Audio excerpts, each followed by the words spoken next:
ওগো দয়াময়, ওগো দয়াময়, আমার দয়াময়।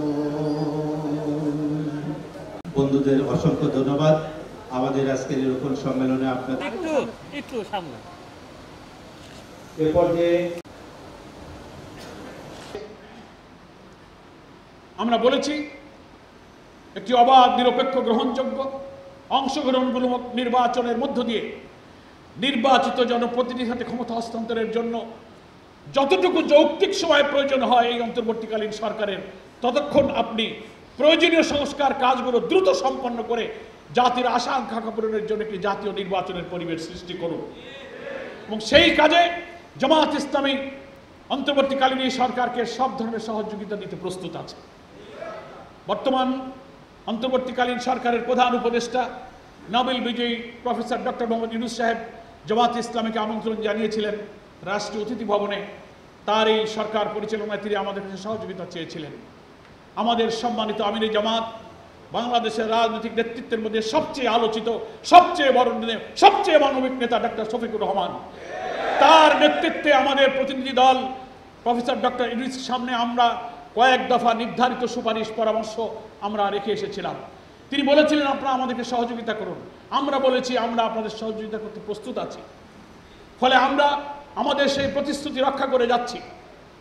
কিন্তু আমরা লক্ষ্য করছি এখনো 2 মাস হয়নি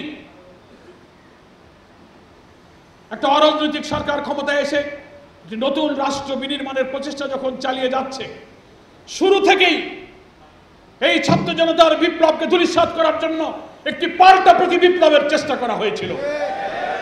বাংলাদেশের দেশপ্রেমিক সেনাবাহিনী, ছাত্র জনতা সেই প্রতি বিপ্লবীদেরকে তারা ব্যর্থ করে দিয়েছে। তারা জুডিশিয়াল কু করার চেষ্টা করেছিল। দলবাজ প্রধান বিচারপতির নেতৃত্বে শপথবদ্ধ রাজনীতিবিদ বলে পরিচিত হওয়া সেই রাজনৈতিক দলবাজ বিচারপতিরা, হাইকোর্টে আপিল ডিভিশনের জাস্টিসরা, তারা ষড়যন্ত্র করে গোপনে একটা ফুল কোর্ট মিটিং করে তারা রেজুলেশন করতেছিল যে এই অন্তর্বর্তীকালীন সরকার অবৈধ, তাদের এই সরকারকে বাতিল করে দেবে। এই খবর জানার পর আমাদের দামাল তরুণ ছাত্র সমাজ সেই দিন 9টার আগে সমস্ত হাইকোর্ট তারা ঘেরাও করেছে এবং এই দলবাজ বিচারপতিদের পদত্যাগ দাবি করে, পদত্যাগ না করা পর্যন্ত হাইকোর্ট ত্যাগ করবে না এই কথা দিয়ে তখন তারা আন্দোলন করলো। তখন এই প্রধান বিচারপতি সহ আওয়ামী ফ্যাসিবাদের এইসব প্রেতাত্মারা পদত্যাগ করে সরে যেতে বাধ্য হয়েছে। ফলে আমাদের এই বিপ্লবী ছাত্র সমাজের নেতৃত্বে একটি জুডিশিয়াল কু থেকে বাংলাদেশকে রক্ষা করতে আমাদের ছাত্র সমাজ সফলতার পরিচয় দিয়েছে। পদত্যাগ করে সরে যেতে বাধ্য হয়েছে। লাঠি হাতে জামাত শিবিরের লোকেরা পাহারা দিয়েছে।